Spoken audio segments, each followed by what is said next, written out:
Bonjour à vous, chers choisis de Jésus. Aujourd'hui, le message numéro 7 du deuxième volume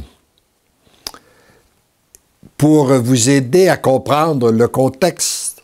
Nous sommes en février 99 et le premier volume est paru en avril 99.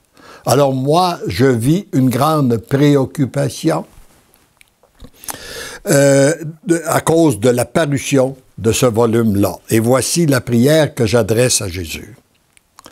Seigneur Jésus, je vous présente ma misère à accepter la parution du volume pour le bonheur des miens, mais choisis Jésus, ainsi que les nombreux doutes et peurs qui m'envahissent. Je me sens faible, petit, vulnérable. Je vous offre cette souffrance et l'unis au vôtre pour ma purification et celle de mes frères, principalement pour ceux qui sont en perdition et qui vont mourir aujourd'hui. Merci d'entendre et d'exaucer ma pauvre prière. Ça vous donne l'état d'esprit que j'étais avant la parution du premier volume. Mon tout petit, si tu savais la grande valeur de la souffrance pour pénétrer plus profondément dans l'amour.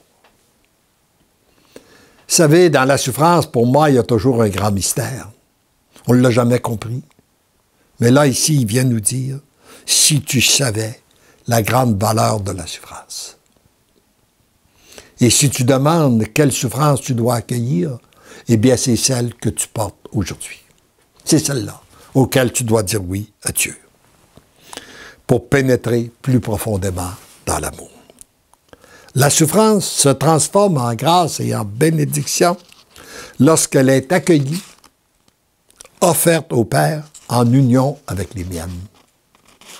On ne sait pas quoi faire devant une souffrance. Il nous donne le chemin.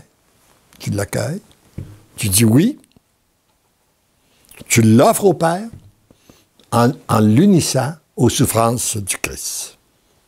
Heureux es-tu de ressentir cette souffrance avant la parution du volume. La souffrance accueillie et offerte vient féconder ce que produira ce volume dans le cœur des lecteurs et lectrices.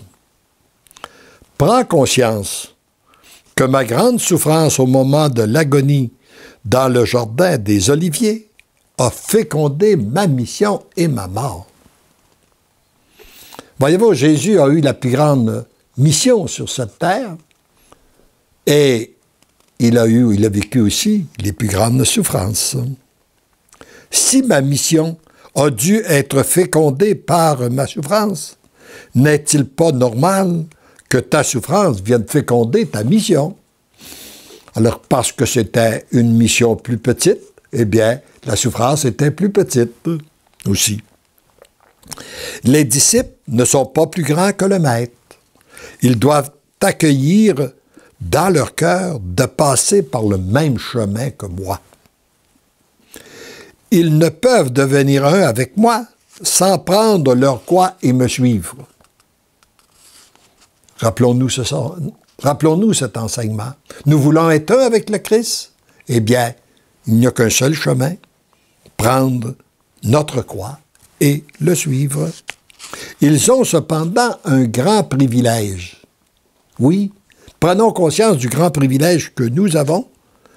Et ce privilège, il nous dit, c'est que je suis venu les racheter. À chaque fois qu'ils ressentent la lourdeur de la souffrance, ils peuvent me remettre ce poids pour découvrir que mon joug est léger. Voyez-vous, depuis la venue du Christ sur la terre, nous sommes plus seuls dans notre souffrance. On peut toujours lui remettre notre poids et ça devient léger. Continue à me remettre tes souffrances dès que tu les ressens. Tu découvriras de plus en plus ma présence qui vient alléger ton fardeau. Souviens-toi que tu n'es jamais seul, je suis toujours avec toi. C'est ensemble que nous avons écrit ce volume pour le bonheur des miens et choisi Jésus. C'est ensemble que nous porterons les tribulations, mais c'est aussi ensemble que nous vivrons les jubilations qu'apportera ce volume, dont la plus grande est celle de notre union intime qui te permet de devenir l'amour. Voyez-vous, la plus grande de toutes les jubilations qu'on peut ressentir, c'est cette union avec notre Dieu. Et je peux vous dire qu'en ce qui concerne cette mission, l'ayant toujours associée et ne l'ayant jamais portée seule, je vis beaucoup plus de jubilation qu'il y a eu de tribulation. Alors, rendons grâce à Dieu de ne pas être seul, qu'il soit toujours avec nous pour nous permettre de vivre de plus en plus dans un monde de jubilation, de joie, de paix, de bonheur et de l'apporter à ceux et celles qu'il met sur notre route. Amen.